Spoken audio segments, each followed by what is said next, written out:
देखिए ये क्वेश्चन में क्या है, इसमें देख लो, ये दिया गया है, इसमें हमें क्या फाइंड करना है, एक एक्सेल फाइंड करना है, एक एक्सी फाइंड करना है और फ्रीक्वेंसी फाइंड करना है।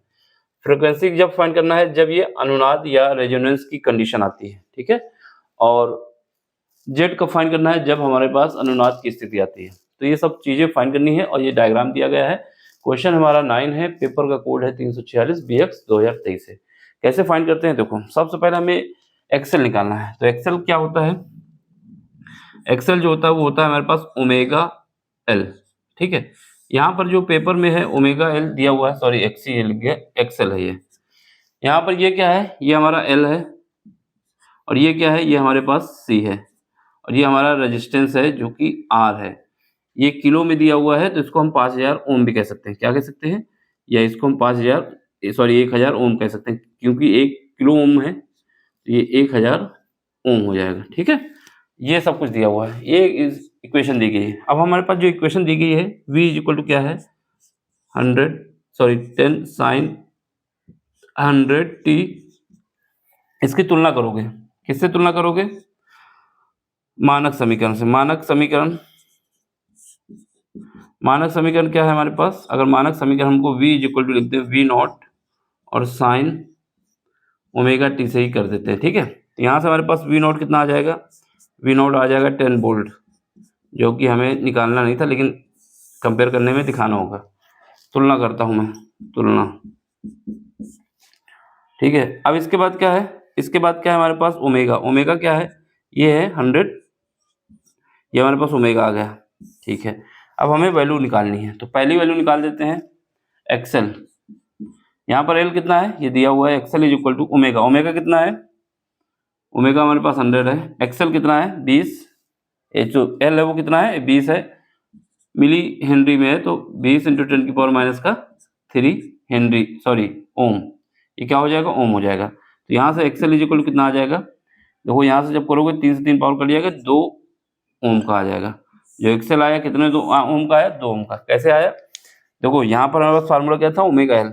ओमेगा की वैल्यू ये निकल आई है, एल की वैल्यू ये दी गई है, इन दोनों को मल्टीप्लाई किया तो ये निकल के आ गया। अब इसके बाद क्या है एक्सी।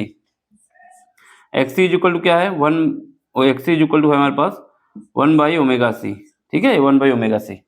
तो इसका यूज करना है, ये पहले पार्ट का आंसर चल रहा है। तो यहाँ से हम क्या करेंगे, यहाँ से हम कह सकते हैं जो हमारे पास सी है, सी कितना है, सी हमारे पास ये दिया हुआ है और एक्स यहाँ दिख जाएगा, ठीक है। तो यहाँ से हम लिख सकते हैं, यहीं पे देख लो, एक्स सी 1/ω। ओमेगा की वैल्यू कितनी है, 100 है, और सी की वैल्यू कितनी है, सी की वैल्यू हमारे पास 2 × 10⁻⁶ माइक्रो फैरेड है, ठीक है। ये हमारे पास माइक्रो फैरेड को हमने फैरेड में बना दिया, ठीक। अभी अब क्या करेंगे इसको, ये तो हमारे पास हो जाएगा 4 पावर ऊपर पहुंचेंगी, ठीक है, क्योंकि 3 तो कम हो जाएंगी, नीचे डिवाइड में रहेगा 2, फिर इसको काटेंगे तो कितना आ जाएगा 5, ये तो कम तो नहीं आएगा, मिली हेनरी, ठीक है, इतना ही आएगा। तो ये हमारे पास आ जाएगा 5000 ओम। 2 पावर कम हो जाएंगी, 4 पावर ऊपर बचेंगे, 2 से काट देंगे, इतना आ जाएगा। तो ये हमारे पास जो आ गया एक्सी आ गया, कितना आ गया, 5000 ओम आ गया। एक्सी कितना आ गया, 5000 ओम। एक बार मिला लेते हैं फिर से, कोई डाउट नहीं होना चाहिए। ये क्या है, 1/ω_c है, ठीक है, ओमेगा सी है, तो हमारे पास सी की वैल्यू कितनी है, ये है 2 माइक्रो फैरेड, तो इसको हमने फैरेड में लिख दिया। ओमेगा की वैल्यू हमने निकाली 100, उसको लिख दिया। हेनरी वाला मिला लेते हैं, ये हमारे पास क्या होता है, एक्सेल इज इक्वल टू होता है ओमेगा एल, फिर इसके बाद हमने ओमेगा लिखा, फिर उसके बाद ये मिली हेनरी था, इसको हमने लिख दिया, तो हमारे पास ये आ गया, ठीक है। अब चलो आगे, ये पहले पार्ट का आंसर हो चुका है, सेकंड पार्ट में आओ।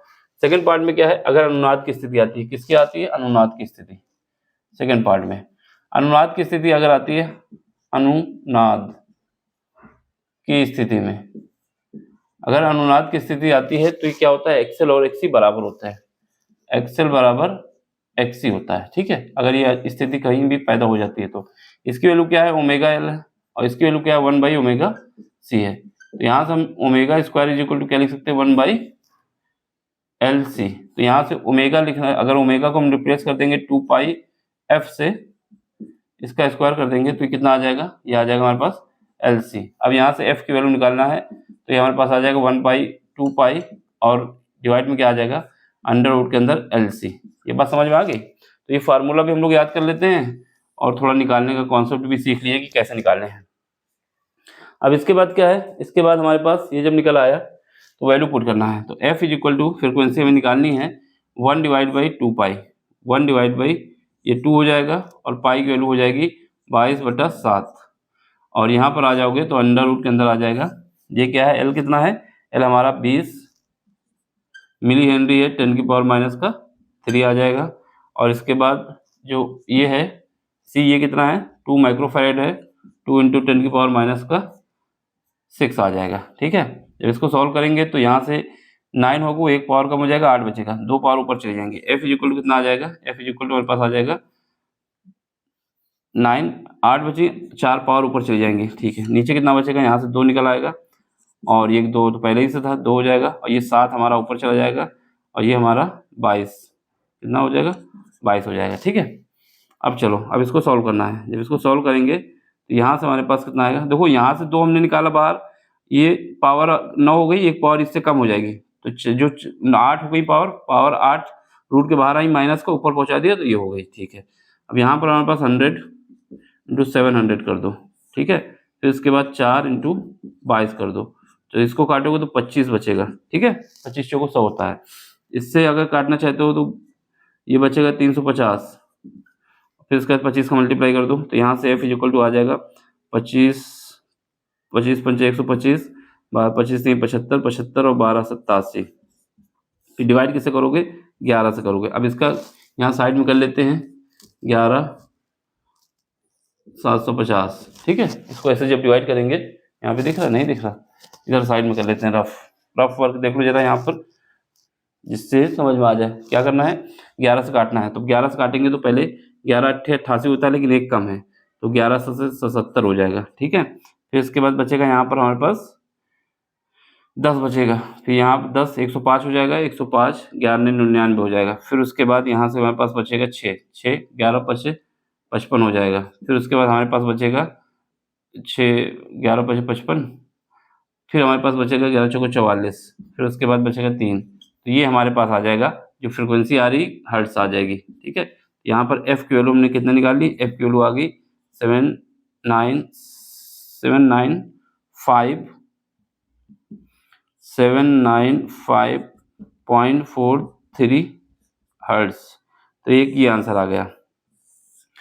अब अगला आंसर देख लो, अगला आंसर क्या है हमारे पास, तीसरा आंसर है। तीसरा आंसर पूछा गया है कि अनुनाद की स्थिति में आपको ये बताना है। ये तीसरा आंसर यहाँ देख लो। ठीक है, तीसरा आंसर को यहाँ पे देख लो, वहाँ पे जगह कम है। अनुनाद की स्थिति अगर आती है तो तीसरे केस में क्या होता है, जेड इक्वल टू हमारे पास क्या होता है, अंडर रूट के अंदर होता है R² plus XL minus XC का whole square, XL minus XC का होल स्क्वायर। ये क्या है, XL माइनस XC का होल स्क्वायर, क्योंकि अनुनाद की स्थिति आएगी XL बराबर XC हो जाएगा अनुनाद की स्थिति में। किसकी स्थिति में, अनुनाद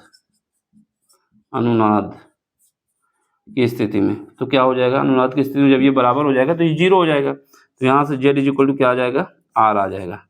तो R की वैल्यू कितनी है, 1000 ओम है, 1000 ओम है या 1 किलो ओम है। तो ये हमारे पास आंसर आ गया, ये ओम है। इसको ऐसे ही करना है, देख ले समझ लें, ज़्यादा क्वेश्चन कुछ था नहीं, बस थोड़ा कैलकुलेशन था। कैलकुलेशन करने का बेस्ट तरीका अपना लो जैसे करना है, बाकी हम तो यहाँ पे दिखाई देते हैं कैसे करना है। ठीक है, कहीं पर भी डाउट हो रहा हो तो आप पूछिए हमसे, और नहीं समझ में आया तो टेलीग्राम में भी पूछ सकते हैं, कोई सा भी क्वेश्चन हो। अगर आपको समझ में आ गया है तो लाइक भी करिए, शेयर भी करिए, सब्सक्राइब भी करिए और अपना सपोर्ट भी दीजिए। ठीक है, देख लो, स्क्रीनशॉट ले लो, और कहीं पर भी डाउट होता है तो हमेशा कभी भी सबसे पहले आपको टेलीग्राम में ज्वाइन होना है, इसके बाद अपने क्वेश्चन को भेजना, उसमें क्वेश्चन भेजेंगे, उसका सलूशन जितनी जल्दी हो सकेगा हम आपको कराएंगे। ठीक है, जब तक आप पूछेंगे नहीं, जब तक कोई बता नहीं पाएगा। बाकी कुछ बच्चे भेजते हैं तो उनका सलूशन कर देते हैं जितनी जल्दी समय मिलता है। चलो स्क्रीनशॉट ले लो एक बार, फिर उसके बाद मिलते हैं अगले लेक्चर में अगले कॉन्सेप्ट के साथ। Thank you for watching, bye, take care.